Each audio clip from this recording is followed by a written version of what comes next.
Hello friends, you are welcome in million concepts of English. हम TGT English practice set 17 पढ़ रहे हैं, जिसमें 67 क्वेश्चन जो है लिटरेचर के हैं। ग्रामर और वोकैबुलरी का एक भी क्वेश्चन शामिल नहीं है। चलिए शुरू करते हैं। क्वेश्चन नंबर फर्स्ट है, who is considered as first English poet. पहला इंग्लिश पोइट कौन माना जाता है? ऑप्शंस हैं चौसर, कैटबर्न, विलियम लैंगलैंड, रॉबर्ट बर्न्स। तो ये हैं आपके कैटमैन। कैटमैन जो है एंग्लो सैक्सन पीरियड के पोइट रहे हैं, लगभग 4 या 6th सेंचुरी के रहे होंगे। और ये जाने जाते हैं अपनी रिलीजियस पोइट्री के लिए, क्योंकि इनकी अभी तक जो सर्वाइवल पोइम है वो एक 9 लाइन की पोइम है, वो अभी तक सर्वाइव है। सेकंड क्वेश्चन है, ये पढ़ लेना इनके बारे में। Caedmon is one of 12 Anglo Saxon poets identified in medieval sources. Caedmon's poetry is said to have been exclusively religious. Second question है, who is the author of ecclesiastical history of English people. Bede, Chaucer, Johnson, Bacon. तो यहाँ पर ये हैं आपके बीडे। इन्होंने 1731 यानी 731 AD में इस वर्क को लिखा। ये इनका हिस्टोरिकल वर्क है। Ecclesiastical history of English people, ये इनका लैटिन लैंग्वेज में वर्क है। थर्ड क्वेश्चन है, in which year the peasant revolt happened.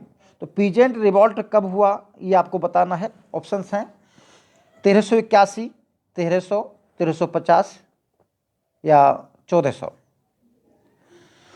तो देखिए ये फेमस प्रश्न है और आता भी है। 1381 में पीजेंट रिवॉल्ट होता है, और क्यों होता है इसके पीछे कारण बता दें। देखिए जब पीजेंट रिवॉल्ट होता है तो जो किंग होते हैं रिचर्ड सेकंड, तो ये अपने युद्ध के लिए यानी वार शुरू कर देते हैं फ्रांस से, और फ्रांस से युद्ध करने के लिए ये पीपल पर, इनके आम जनता पर अतिरिक्त टैक्स लगाते हैं। उस अतिरिक्त टैक्स के विरोध में वॉट टेलर नाम के एक व्यक्ति रिवॉल्ट करते हैं, और जो कि 1381 में होता है।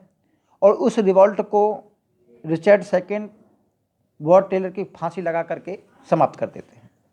तो ये 1381 है, ये नोट कर लेना। Who is the author of Piers Plowman. Piers Plowman के ऑथर कौन है? कैटमैन, बीडे, विलियम लैंगलैंड या लेमन। तो देखिए पियर्स प्लोमैन लिखा है आपके विलियम लैंगलैंड ने, और विलियम लैंगलैंड जो है चौसर के कंटेम्परेरी राइटर रहे हैं।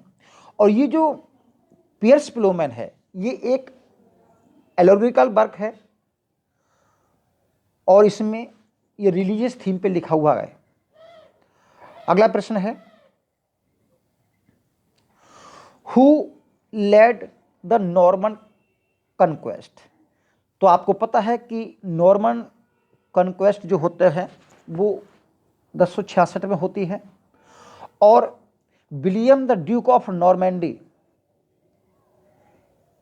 आक्रमण करते हैं, और एंग्लो नॉर्मन पीरियड की यहां से शुरुआत मानी जाती है।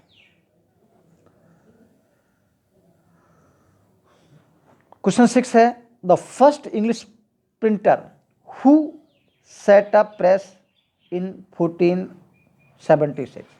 वो फर्स्ट इंग्लिश प्रिंटर कौन था जिसने 1476 में प्रिंटिंग प्रेस की स्थापना की? जॉन गोवर, कैक्सटन, विलियम बेले या मेलोरी। तो ये हैं आपके विलियम कैक्सटन, जिन्होंने 1476 में जो है प्रिंटिंग प्रेस की स्थापना की। अगला क्वेश्चन है, द फर्स्ट डेली न्यूज़पेपर, ये बहुत इंपॉर्टेंट प्रश्न है।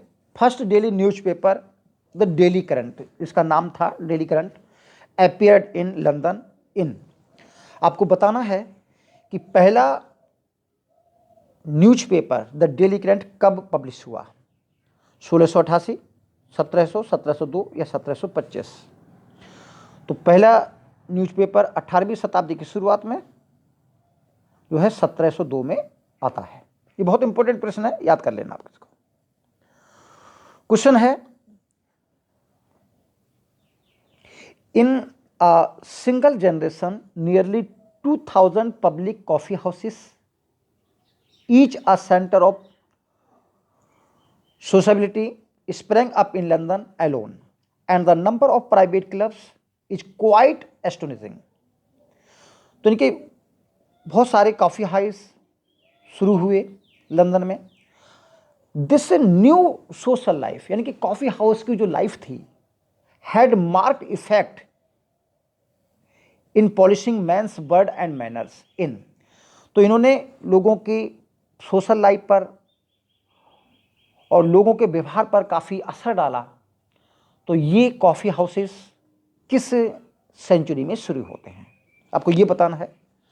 इन 17th सेंचुरी, इन 18th सेंचुरी, इन 19th सेंचुरी, इन 20th सेंचुरी, आपको बताना है। तो ये है ऑप्शन आपके बी, 18th सेंचुरी। तो 18th सेंचुरी में इसमें पोप रहे हैं और डॉक्टर जॉनसन रहे हैं।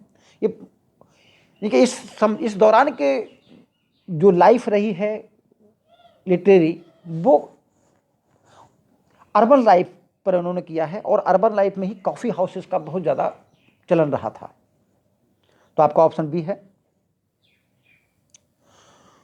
Who started the 100 year wars with France, France से 100 ईयर वार्स किसने शुरू किया।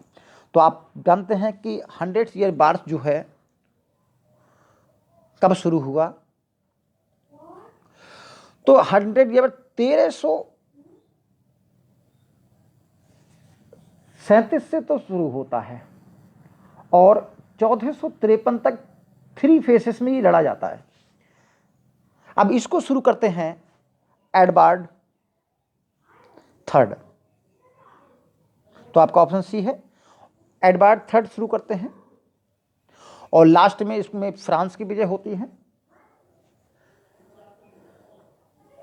विच age of French history is compare to Elizabethan age as far as literature is concern. तो देखिए, एलिजाबेथ एज को इंग्लिश लिटरेचर में गोल्डन एज कहा जाता है, क्योंकि यहाँ पर ड्रामा और आपके पोइट्री और प्रोज हर क्षेत्र में बहुत ज़्यादा विकास हुआ और काफ़ी शांति में, इनके पीसफुल कहा जाता है, क्योंकि 1558 से लेकर के 1603 तक, यानी कि एलिजाबेथ फर्स्ट की मृत्यु तक शासन रहता है, काफ़ी लंबा शासन रहता है। तो ऐसा ही शासन फ्रेंच हिस्ट्री से किसकी तुलना की जाती है, post revolution period, the reign of Louis 12th, the reign of Louis 16th या the reign of Louis 14th। तो ये ऑप्शन है आपका डी, लुइस 14th। होता क्या है इस लुइस 14th में, लुइस 14th का शासन जो है लगभग 72 ईयर्स तक रहता है, 72 वर्ष तक रहता है। और ये लुइस 14 केवल और केवल 5 वर्ष की आयु में गद्दी पर बैठते हैं, क्योंकि 1337 में इनका जन्म होता है, 1337 में हाँ जन्म होता है, और 43 में आके ये गद्दी पर बैठ जाते हैं और 1715 तक इनका शासन रहता है। तो इस दौरान कला और साहित्य के क्षेत्र में बहुत ज़्यादा विकास होता है और फ्रेंच हिस्ट्री में इसको गोल्डन पीरियड कहा जाता है।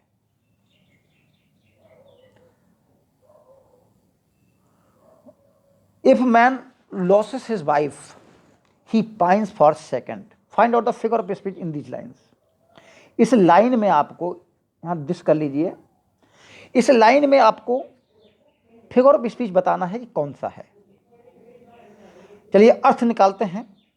If a man losses his wife, यदि एक व्यक्ति की पत्नी मर जाती है, ही पाइंस फॉर सेकेंड, वह दूसरे की इच्छा करता है। पाइंस माने इच्छा होता है। तो यहां पर जो सेकेंड शब्द है इसके दो अर्थ निकलते हैं, एक सेकेंड समय और दूसरा अर्थ निकलता है। सेकंड का अर्थ दूसरा भी होता है। तो ऐसे में जो शब्दों का खेल होता है उसे हम कहते हैं पन। तो आपका ऑप्शन बी हो गया, क्योंकि सेकंड शब्द के दो अर्थ है, पाइन फॉर द सेकंड यानी दूसरी वाइफ के लिए इच्छा करना, और पाइन फॉर द सेकंड हर सेकंड के लिए दर्द महसूस करना। A short traditional and popular story in verse of unknown authorship is called. आपको बताना क्या है, लिरिक बोलते हैं, बैलेट बोलते हैं, एलिजी बोलते हैं या सोनेट बोलते हैं, आपको बताना है। तो देखिए, जो a traditional and popular story in verse, तो जब स्टोरी इन वर्स की बात आती है तो सीधा साधा उसका मतलब बैलेट होता है, क्योंकि बैलेट जो है वर्स स्टोरी कहलाती है। क्वेश्चन 13 है, are reference to another text, यानी कि दूसरे टेक्स्ट का आपको रेफरेंस देना, इवेंट और person which the audience is presumably familiar, जिससे पहले से लोग परिचित होते हैं। तो ऐसे रेफरेंसेस का, इवेंट्स का, पर्सन्स का जो रेफरेंस दिया जाता है उसे हम क्या कहते हैं, एल्यूजन या इल्यूजन या रेफरेंडम या एग्जाम्पलम। तो आपको बताते चलें, ये होता है एल्यूजन, जिसको बोलते हैं दृष्टांत या कहीं से उल्लेख करना किसी बात का, और इल्यूजन माने भ्रम होता है। चलिए अगला प्रश्न है, डिक्शन मीन क्या होता है। तो डिक्शन तो खैर सरल सा शब्द है। डिक्शन का जब भी मतलब आता है तो उसका मतलब होता है ग्रामेटिकल और उसके शब्दों से, क्योंकि डिक्शन का मतलब भाषा के शब्द होते हैं और उसकी व्याकरण होती है। तो जब भी डिक्शन का अर्थ आएगा तो उसका अर्थ होगा सिंटैक्स एंड वर्ड ऑर्डर, यही डिक्शन का अर्थ होता है। सेवरिटी ऑफ प्रोज, यानी कि प्रोज की शक्ति या device of metre and rhythm, metre और रिदम की बात आती है तो वर्स की बात आती है, और पोइटिक लाइसेंस की बात आती है। पोइटिक लाइसेंस का अर्थ होता है कि जो कवि या राइटर जो है वो किस प्रकार अपने शब्दों के चयन में स्वतंत्र होता है। पोइटिक लाइसेंस, हाँ अभी ऊपर आया था। तो देखिए, पोइटिक लाइसेंस का अर्थ बताते चलें कि पोइटिक लाइसेंस एक अपने रेफरेंस के लिए, राइटर हो या पोइट हो, तो वो शब्दों के चयन के लिए अपने अर्थ के अनुसार स्वतंत्र होता है। किसी प्रकार के वर्ड ऑर्डर का वो चुन सकता है, कोई से शब्द वो चुन सकता है ताकि उसको क्लियर कट अर्थ वो दे सके। तो हम आप जानते हैं कि जब भी कोई कवि या लेखक शब्दों को चुनता है तो उसके शब्द उसकी रेफरेंस के अनुसार यूज होते हैं। तो आपको बताना है कि जो अप्लाइज होता है केवल पोइट करते हैं, या ऑल लिटरेरी डिवाइस में होता है, या ड्रामेटिक ओनली होता है, या एपिक राइटर ओनली होता है। तो देखिए, कवि और चाहे लेखक को कोई सी भी यूज करता है तो ये तो सभी के लिए होता है। तो पोइटिक लाइसेंस जो अप्लाइड होता है वो सभी के लिए होता है। तो क्या हो गया इसका अर्थ, B. United we stand, divided we fall is an example of. तो आपको बताना है ये कौन सा फिगर ऑफ स्पीच है, एंटीथीसिस है, बेथोस है, या ट्यूटोलॉजी है, या लाइटोटिस है।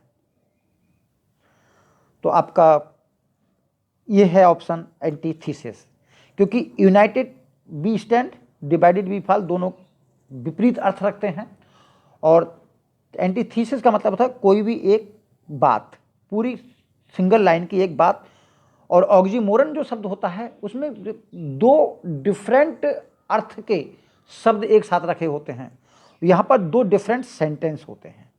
तो एंटीथीसिस हो गया।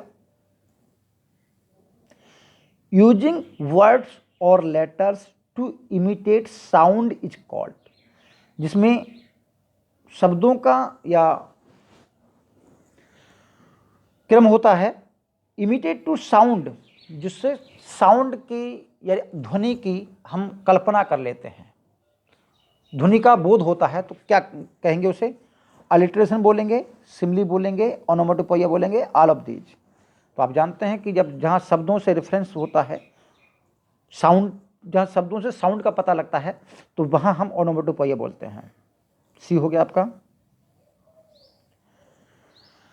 अ description that appeals to one of 5 senses, यानी कि ऐसा डिस्क्रिप्शन जिसमें हमारे सारे 5 सेंसेस लग जाते हैं, जिसको हम सेंसुअल बोलते हैं।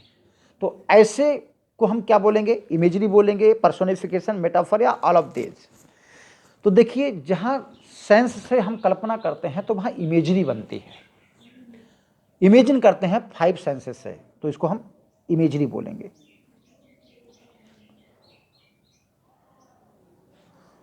क्वेश्चन, इसका अर्थ ऑप्शन ये हो ही गया। क्वेश्चन नंबर 19 देखते हैं।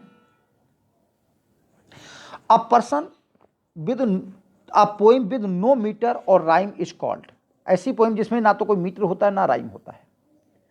मीटर नहीं होगा तो रिदम नहीं होगा, यानी विदाउट रिदम, और राइम नहीं होता, उसको हम क्या बोलेंगे? तो उसे बोलेंगे लिरिक, फ्री वर्स, नैरेटिव या ब्लैंक वर्स। तो ऐसे को हम फ्री वर्स बोलते हैं। अगला क्वेश्चन है, what is the name of the poet who created the term metaphysical poets? Metaphysical poet terms किसने दी? तो ये आपके जॉन ड्राइडन है, जॉन सैमुअल जॉनसन है, या जॉन डन या एंड्रू मार्वेल। तो ये हैं आपके doctor Samuel Johnson. Next question है, इसको बहुत ध्यान से पढ़िए। A form of under statement, under statement की एक फॉर्म है in which statement is affirmed by negative it's opposite, negating it's opposite, यानी कि इसके अपोजिट को नेगेटिंग करके, यानी उल्टी बात बोल करके, यानी नेगेटिव बोल करके पॉजिटिव की बात करना। ही इज नॉट अनफ्रेंडली, वो अनफ्रेंडली नहीं है, इसका मतलब है वो फ्रेंडली शब्द, फ्रेंडली है। तो ये कौन सा फिगर ऑफ स्पीच है, ये आपको बताना है। The figure of speech is hyperbole, antithesis, litotes या ऑक्सीमोरन। तो आपको पता है ये सरल सा शब्द है, ये है आपका लाइटोटिस, जिसमें क्या होता है, कोई नेगेशन प्रयोग करके, कोई उल्टा शब्द प्रयोग करके पॉजिटिव बात कहना, तो उसको हम लाइटोटिस बोलते हैं। ऑप्शन सी हो गया। Beauty is truth and truth is beauty, ये आपका फिगर ऑफ स्पीच कौन सा है, ये आपको बताना है। Find out the figure of speech in this line. Chiasmus है, पन है, मिटोनमी है या हाइपरबल है? देखिए, कैसमस यहाँ पर है, और कैसमस का मतलब होता है क्रिस क्रॉस। क्रिस क्रॉस मतलब होता है ये इधर और ये इधर। देखिए, ब्यूटी इज ट्रूथ और ट्रूथ इज ब्यूटी, दोनों को इन्होंने क्या किया है? क्रिस क्रॉस किया है। तो ऐसे में हम कैसमस बोलेंगे। क्वेश्चन नंबर अगला है, this usually occurs at the beginning of story, ये अक्सर कहानी की शुरुआत में आती है। कैरेक्टर्स आर इंट्रोड्यूस, जिसमें चरित्रों का परिचय दिया जाता है। We also learn about the setting, most importantly we are introduce to the main problems of the story. तो ये इसे को हम क्या कहते हैं? राइजिंग एक्शन बोलते हैं, एक्सपोजिशन बोलते हैं, या रिजोल्यूशन और डिनाउमेंट बोलते हैं, या क्लाइमैक्स बोलते हैं, या फॉलिंग एक्शन बोलते हैं। ये एक ड्रामा के पार्ट होते हैं, आपको बताना है इसमें कौन सा पार्ट इसको बोलते हैं। तो जब भी कहानी की शुरुआत में परिचय होता है और थीम का पता लगता है, तो उसे हम एक्सपोजिशन बोलते हैं। क्या बोलेंगे? उसे हम एक्सपोजिशन। बी आपका ऑप्शन ठीक है। About whom John Dryden said this? He affects the metaphysics not only in his satire, अपनी सटायर में ना केवल बल्कि इन हिज एमोरस वर्सेस, बल्कि अपनी कामुक रचनाओं में, कविताओं में, where nature only should reign, जहाँ पर केवल प्रकृति होना चाहिए, उन्होंने इसको प्रयोग किया है। तो ये बात जॉन ड्राइडन ने किसके लिए कही है? जॉन डन के लिए कही है, जॉनसन के लिए कही है, एंड्रयू मार्वल या हेनरी बॉगन? तो ये बात जॉन डन के लिए कही है। तो जॉन डन के लिए कही है इन्होंने बात, और इसी फ्रेज से, जो ये फ्रेज लिखी है, इसी कोटेशन से डॉक्टर सैमुअल जॉनसन ने मेटाफिजिकल पोइट शब्द का प्रयोग किया है, यहीं से इन्होंने इसको बोरो किया है। तो डॉक्टर, अभी आपने पढ़ा था कि डॉक्टर सैमुअल जॉनसन ने मेटाफिजिकल पोइट की जो टर्म यूज की है, तो वो इन्होंने यहीं से इसको बोरो किया है, यानी कि जॉन ड्राइडन की इस कथन से। He passed the flaming wounds of place and time, the living throne, the sapier's blaze. पहले इसका अर्थ पढ़ लेते हैं। He passed the flaming bounds of place and time. उसने स्थान और समय की ज्वलनशील सीमा को पार कर दिया। स्थान और समय की ज्वलंत सीमा जो थी उसको पार करके आया है। The living throne, the sapphire blaze, वो एक जीता जागता सिंहासन है। द सैपियर्स ब्लेज, चमकते हुए नीलम का। तो ये बात जो है किसने कही है और किसके लिए कही है? तो ये बात कीट्स ने शेक्सपियर के लिए कही है या टॉमस ग्रे ने?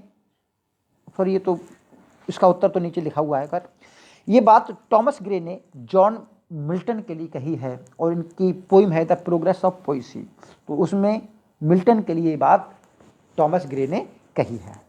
चलिए अगला प्रश्न देखते हैं। ओ माइटी माउथ इन्वेंटर, हे माइटी माउथ, शक्तिशाली मुंह वाले, इन्वेंटर ऑफ हार्मोनीज, जिसने समरसता का, सामंजस्य का जो है आविष्कार किया है।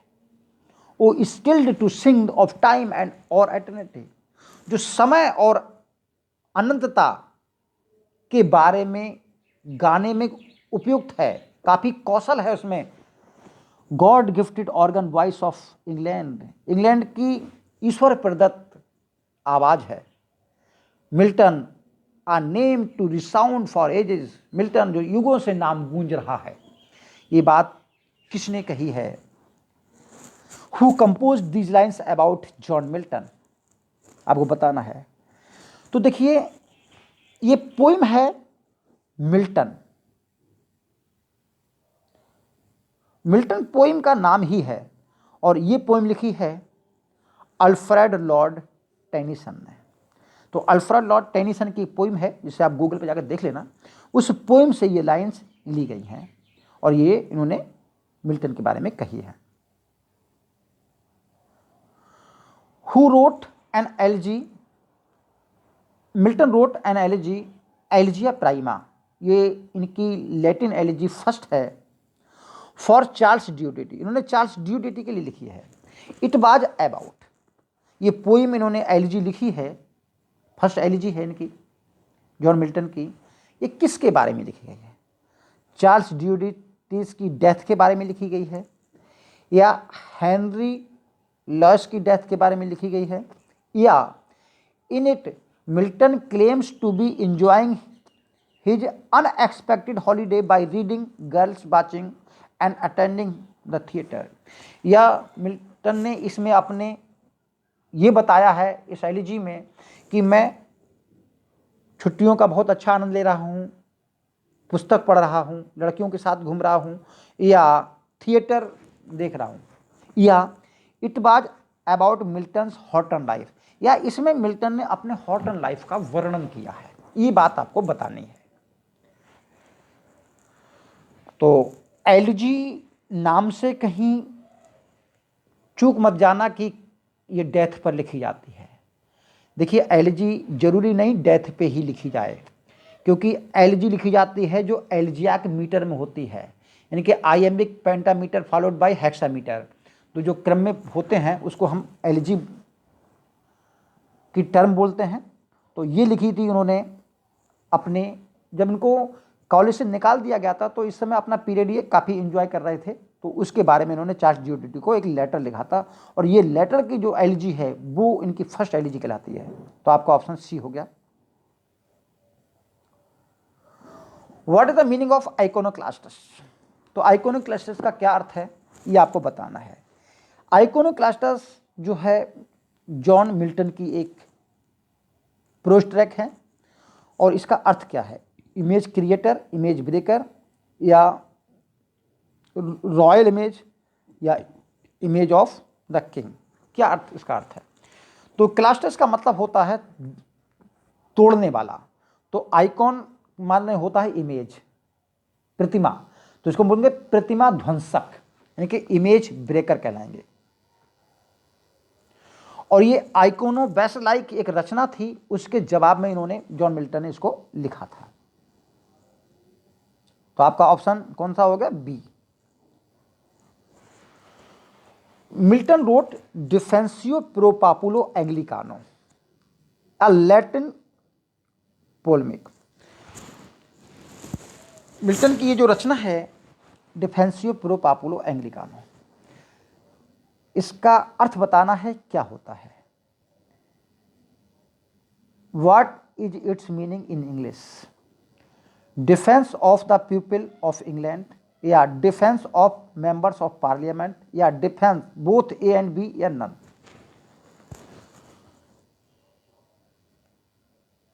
तो इसको इन्होंने, जिसका अर्थ है डिफेंस प्रो पापुलो एंग्लिकानो, यानी कि in the defence of English people, people of England, इसका ये अर्थ होता है।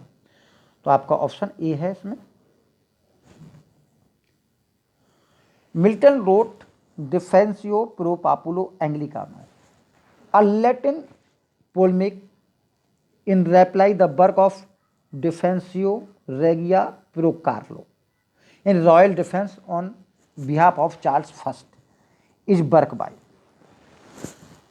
तो ये प्रश्न आ सकता है, बहुत इंपॉर्टेंट प्रश्न है, आप इसको नोट करके रखेंगे, क्योंकि अगर आप मेरे प्रोज ट्रैक को पढ़ेंगे, जैसे प्रोज ट्रैक के बारे में जो मैंने बताया है जॉन मिल्टन के, तो उस प्रोज ट्रैक वाले वीडियो को देखेंगे तो आपको सारी जानकारी वहाँ मिल जाएगी। तो यहाँ बता दे रहा हूँ कि क्लॉडियस सल्मेसियस ये आपके फ्रेंच क्लासिकल राइटर रहे हैं, और उस समय चार्ल्स सेकंड जो थे वो फ्रांस में ही थे, तो उसी दौरान उन्होंने इस रचना को लिखा डिफेंसियो रेगियो प्रो कार्लो। तो उसके जवाब में डिफेंसियो प्रो पापुलो एंग्लिकानो लिखा गया था। तो ये जो रचना थी डिफेंसियो रेगियो प्रो कार्लो, ये क्लॉडियस सल्मेसियस ने लिखी थी। तो आपका ऑप्शन सी हो गया इसमें। डी डॉक्ट्रिना क्रिस्टीना, इनकी रचना है जॉन मिल्टन की, is a Latin work of John Milton, when was it published?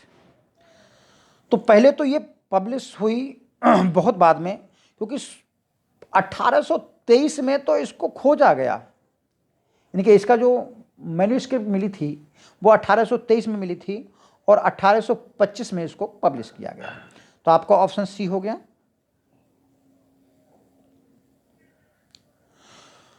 Which poem of John Milton are joyous almost Elizabethan in character? ये बहुत फेमस क्वेश्चन है और इंपॉर्टेंट भी है। तो जो एलिजाबेथन करेक्टर की पोइम है वो आपकी हॉर्टन पोइम्स कहलाती है। तो आपका ऑप्शन बी हो गया। चलो जल्दी जल्दी करते हैं, आपको नोट ही कर लेना है। Which point is not correct about L'Allegro and Il Penseroso? ये आपको चारों पॉइंट नोट कर लेंगे।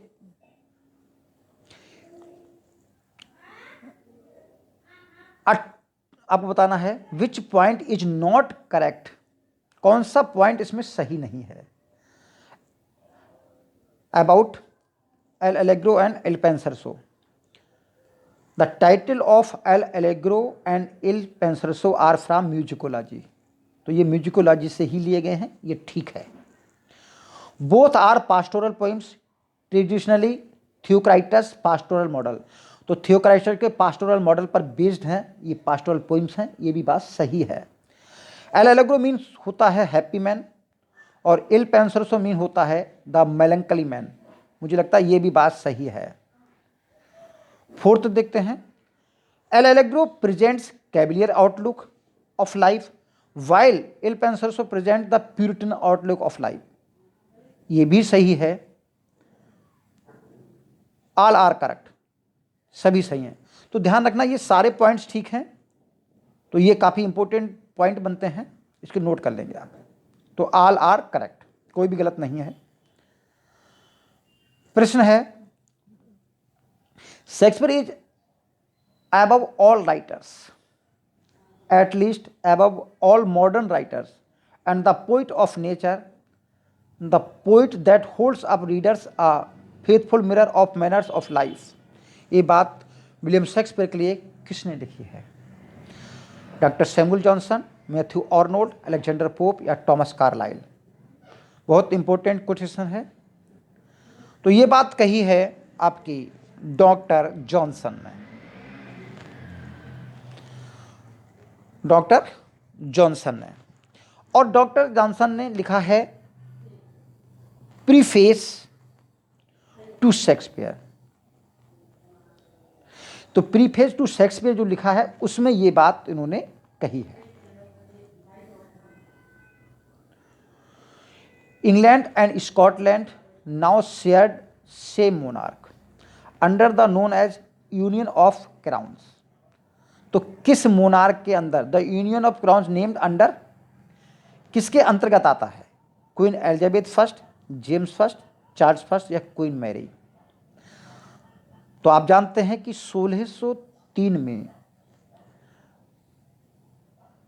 एलिजाबेथ फर्स्ट की डेथ हो जाती है। उसी समय जेम्स फर्स्ट जो है आपके किंग बनते हैं और वो उस समय स्कॉटलैंड के किंग होते हैं और उस समय जाने जाते हैं जेम्स फोर्थ के नाम से, जेम्स फोर्थ के नाम से जाने जाते हैं। तो जब जेम्स फर्स्ट, यहाँ पर जेम्स फर्स्ट बनते हैं इंग्लैंड में, तो उस समय इंग्लैंड, स्कॉटलैंड और आयरलैंड तीनों के मिलाकर के जो राजा बनते हैं, तो इसको कहा जाता है यूनियन ऑफ क्राउन्स। तो जेम्स फर्स्ट हो गए। ये लाइन बतानी है आपको किसके बारे में कही गई है। मिरांडा के बारे में कही गई है, रोजालिन या बॉयला या क्लियोपेट्रा के बारे में डिस्क्राइब किया गया है। अर्थ पढ़ते हैं, द वार्ज शी सैट इन, जिस बजरे में वह बैठी थी, यानी जिस नाव में, जिस बोट में वो बैठी थी, लाइक अ बर्निश्ड थ्रोन, एक जलते हुए सिंहासन के समान था। यानी कि जिस नाव में बैठी थी वो जलते हुए सिंहासन के समान था। बर्न्ड ऑन वाटर, जैसे पानी में जल रहा हो, जैसे पानी में आग लग गई हो। The pope was beaten gold, उस नाव का जो पोप था, पिछला हिस्सा था, वो भी कुटे हुए सोने का था। यानी कि नाव सोने की मड़ी हुई थी, सोने की बनी हुई थी। तो पानी में सोने की नाव ऐसे चमक रही थी जैसे पानी में आग लग गई हो। पर्पल सेल, और उसके जो पाल उल थे वो सब बैगनी रंग के थे। And so perfumed that winds were love sick, और इतनी सुगंधित नाव थी कि हवा में जो है सुगंध घुल गई थी। With them the ores were silver, और उसके चप्पू भी चांदी के थे। तो ये बात किसके बारे में कही गई है? मिरांडा के बारे में कही गई है, रोजालिन के बारे में कही गई, बॉयला या क्लियोपेट्रा? तो आपको बताते चलें, ये बात जो कही गई है ये क्लियोपेट्रा के बारे में कही गई है। और क्लियोपेट्रा जब समुद्र में जाती है तो उसके सिंहासन के बारे में ये बात बताई गई है। अगला प्रश्न है,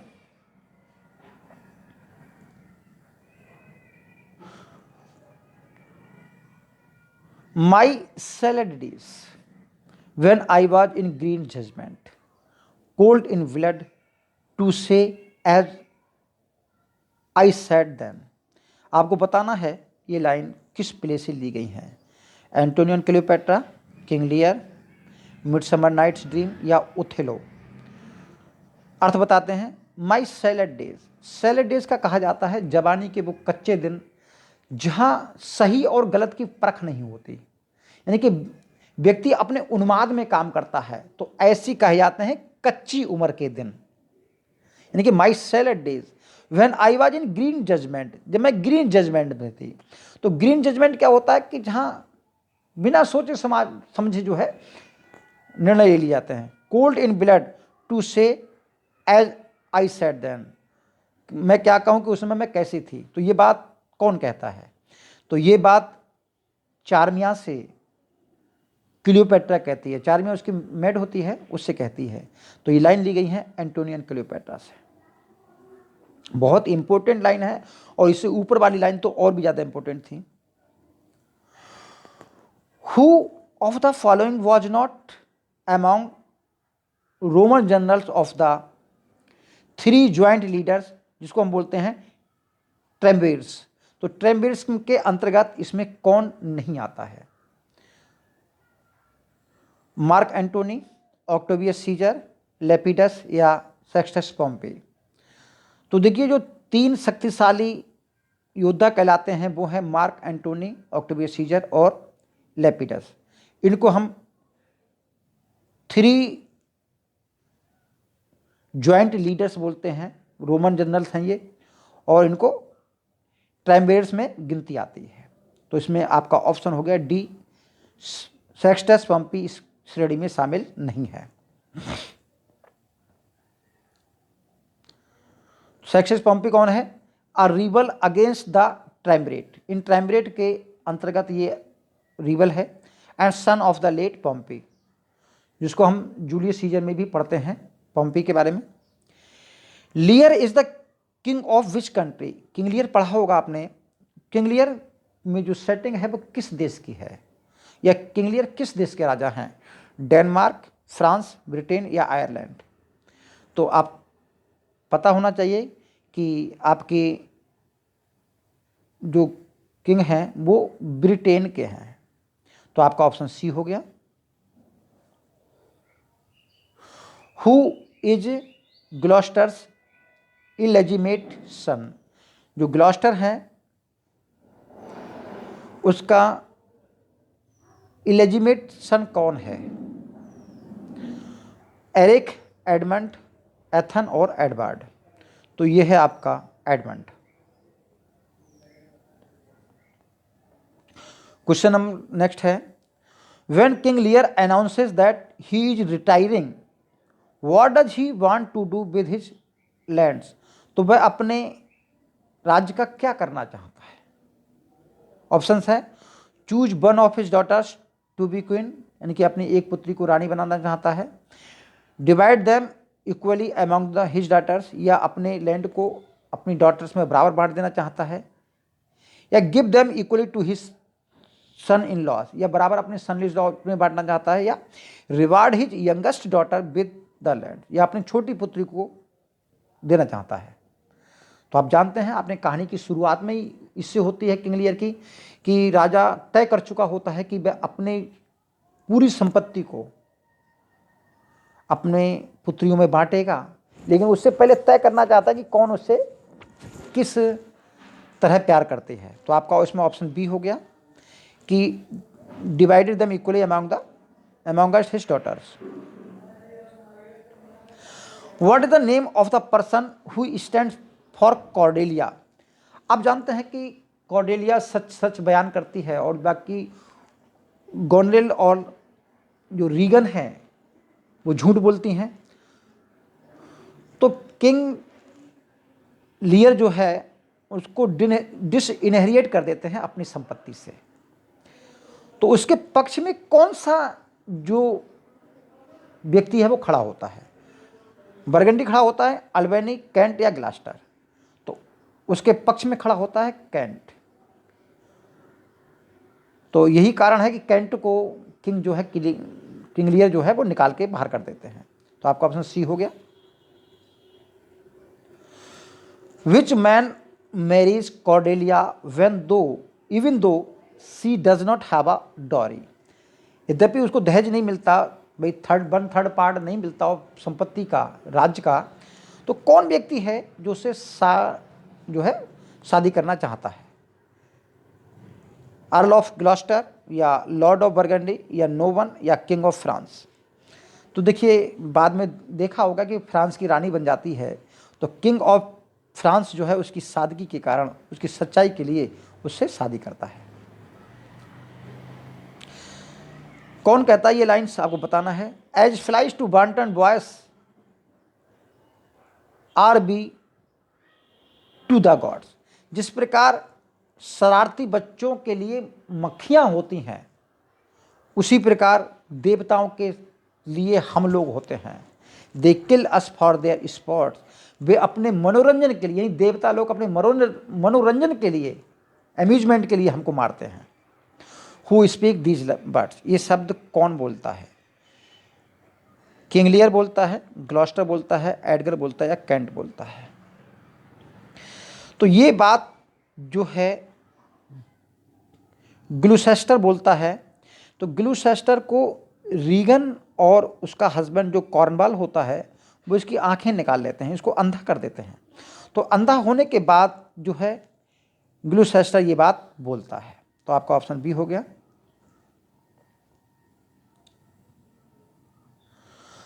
how sharper than a serpent. बहुत इंपॉर्टेंट लाइन है ये किंग लियर की। How sharper than serpent's tooth it is to have a thankless child. यानी कि एहसान फरामोश बच्चों को रखना जो है सांप के दांतों से भी ज़्यादा तेज लोगों को रखना होता है, यानी उससे ज़्यादा जहरीले होते हैं। तो ये बात किंग लियर में कौन कहता है? किंग लियर स्वयं कहते हैं या ग्लूसेस्टर बोलते हैं या फूल बोलते हैं, कैंट बोलते हैं? तो ये बात किंग लियर बोलते हैं जब वो बहुत ज़्यादा परेशान हो जाते हैं।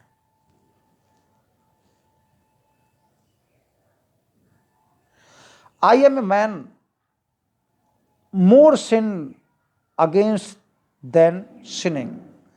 मैं व्यक्ति हूँ जो पाप से भी ज़्यादा पापी हूँ। Who says this in King Lear. कौन कहता है किंग लियर में? तो किंग लियर में ये बात किंग लियर स्वयं कहते हैं। ठीक है। क्वेश्चन नंबर 47 है। When we are born, we cry that we are come to this great stage of fool। ये बात कौन कहता है? किंग लियर कहते हैं, ग्लूसेस्टर बोलते हैं या एडगर या कैंट? तो यहाँ पर इसका अर्थ ये है कि जब हम पैदा होते हैं हम रोते हैं। We are come to this great stage of fools, कि हम इस संसार में जो कि मूर्खों का संसार है, मूर्खों का एक रंगमंच है, उस पर आ गए हैं। हम पछताते हैं कि हम यहाँ तो व्यर्थ में आ गए, इस कारण हम रोते हैं। तो यहाँ पर किंग लियर जो है रोने का कारण बताता है कि हम रोते क्यों हैं जब पैदा होते हैं। तो कह रहा है कि हम इसलिए रोते हैं क्योंकि हमको एहसास हो जाता है कि हम उस स्वर्गिक दुनिया से मूर्खों के संसार में आ गए हैं, अब हमको इन्हीं के बीच रहना है। तो ये बात किंग लियर बोलते हैं।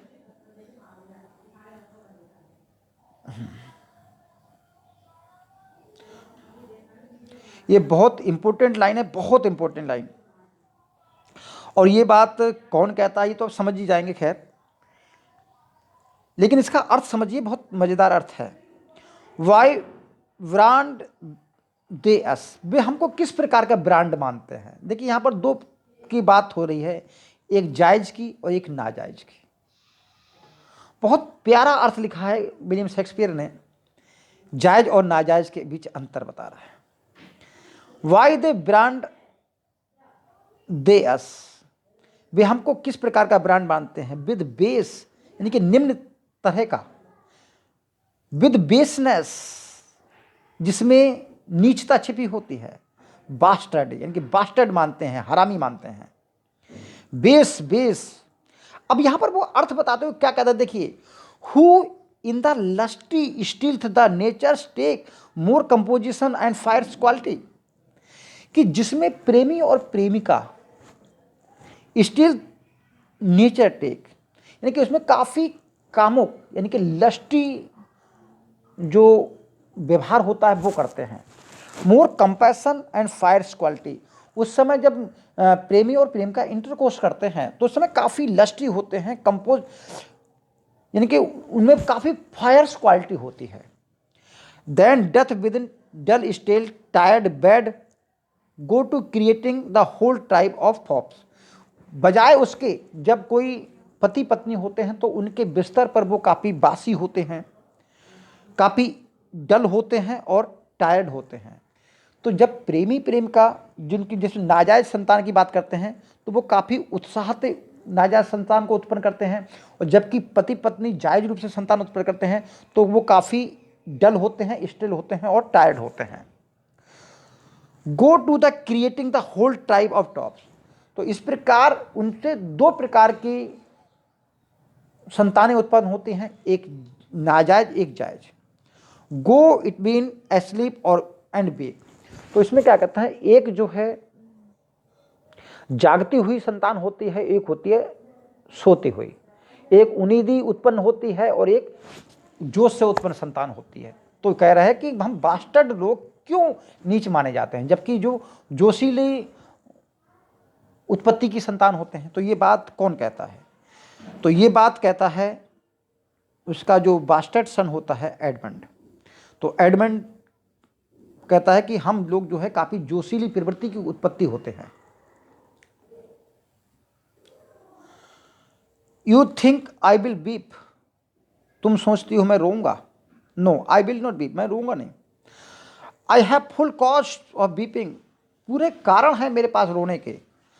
What this heart shall break into 100,000 flaws, ये दिल जो है काफ़ी कमियों से टूट जाएगा, हजारों कमियां की हैं से टूट जाएगा, बिखर जाएगा। और I will weep O fool I shall go mad, मैं तो पागल हो जाऊंगा। ये बात कौन कहता है, who spoke these lines, Kent कहता है, ग्लोसेस्टर कहता है, किंग लियर कहता है या एडगर कहता है। तो ये बात किंग लियर कहता है। किंग लियर जो होता है अपनी पुत्री रीगन से मिलता है, वो उसको दुत्कार देती है। तो रीगन से मिलने के बाद किंग लियर ये बात कहता है,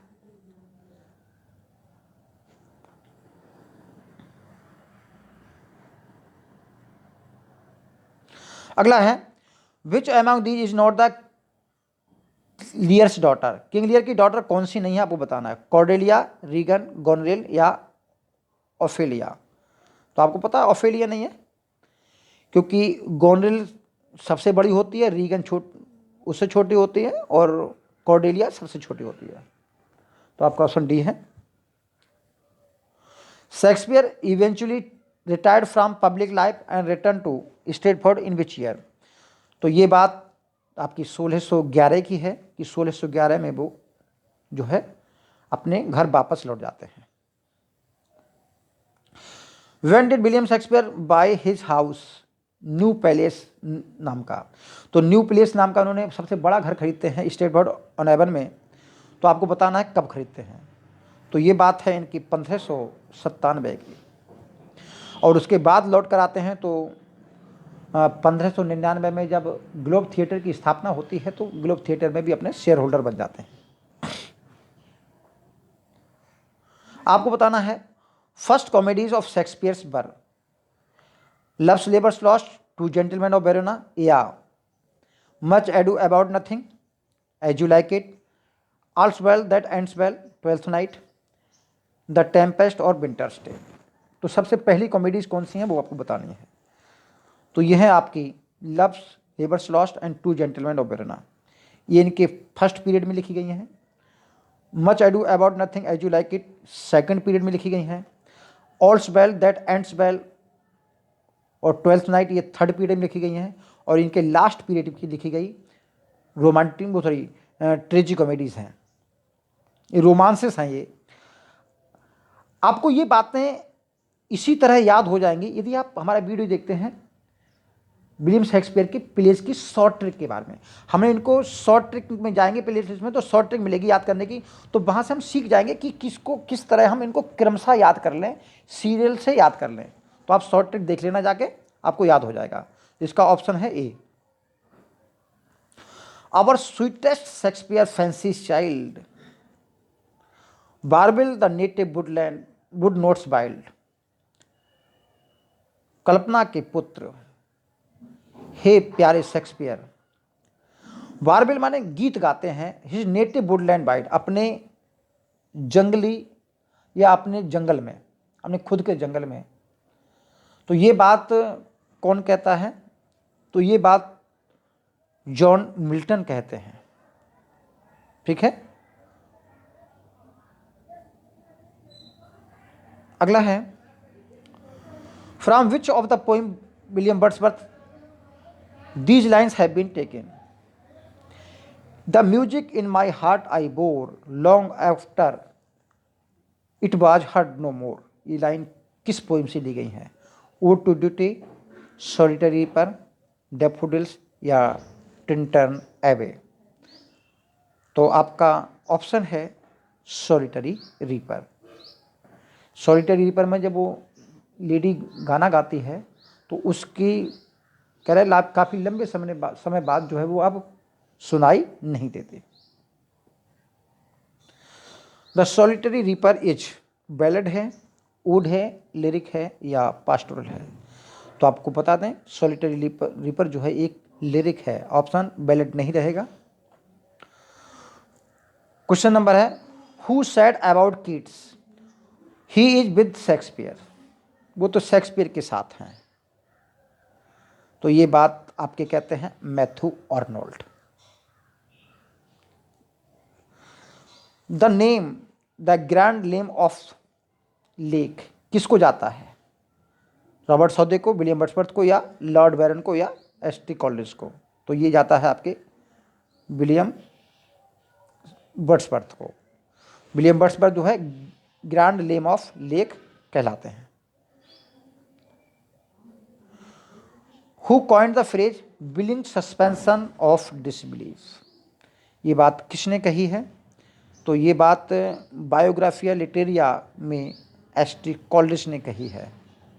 आपका ऑप्शन डी हो गया। अगला प्रश्न देखते हैं,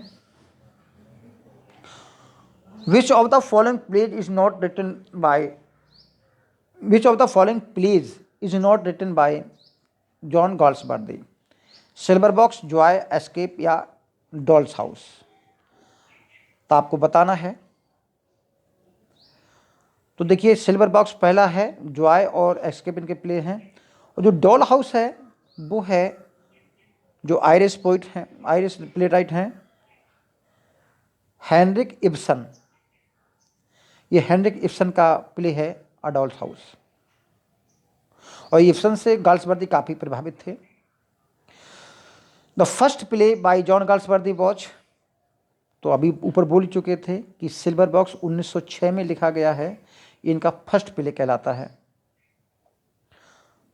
और अक्सर पूछा जाता है। In which play of Galsworthy do we have Falder? तो फाल्डर किस में होता है? तो आप जानते हैं फेमस प्ले है जस्टिस, और जस्टिस में फाल्डर जो होता है हीरो होता है, और रथ हेनिबल जो होती है वो हीरोइन होती है। गाल्सवर्दी बिलोंग टू, सॉरी कुछ रह गया,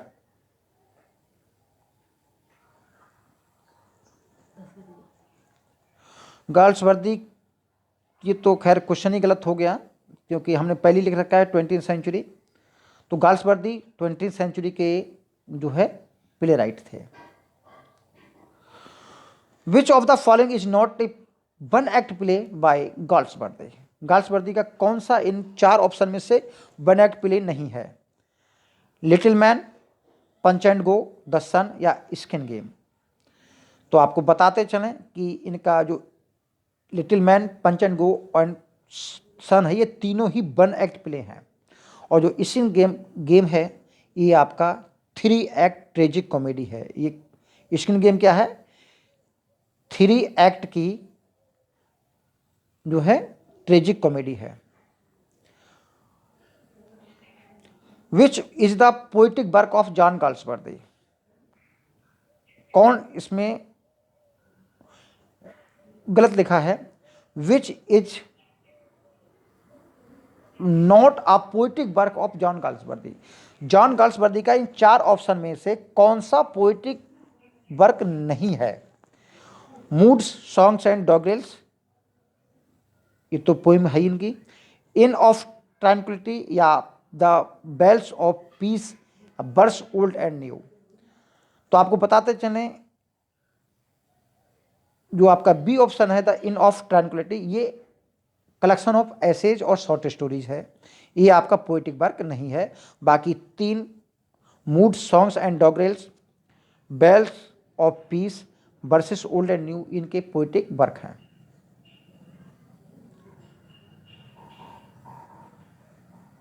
इसमें बताना आपका फिगर ऑफ स्पीच कौन सा है। वट ई yet thou art my flesh, my blood, my daughter, or rather diseased that is in my flesh, which I must needs call mine. तुम मेरे मांस हो, मेरे रक्त हो, मेरी पुत्री हो, और rather a disease that in my flash, और बजाय तुम एक बीमारी हो जो मेरे मांस में है। Which I must need call mine, जिसको मैं अपना कहने की ज़रूरत समझता हूँ। ये बात किंग लियर ने कही है। आपको बताना कौन सा फिगर ऑफ स्पीच है, सिमली है, मेटाफर है, मेटोनमी है, या हाइपरबोल है। तो इसमें इन्होंने इसको अपना फ्लैश माना है, ब्लड माना है, वो अपनी ही डिसीज माना है, तो ये चीज़ है मेटाफर। लास्ट क्वेश्चन है, purple puppies like playing on the playground is an example of, personification का एग्जाम्पल है, अलिट्रेशन का है, एनाफोरा या मोटिव का है। तो यहाँ साउंड की रिपीटेशन हो रही है, इसलिए आपका ये अलिट्रेशन है।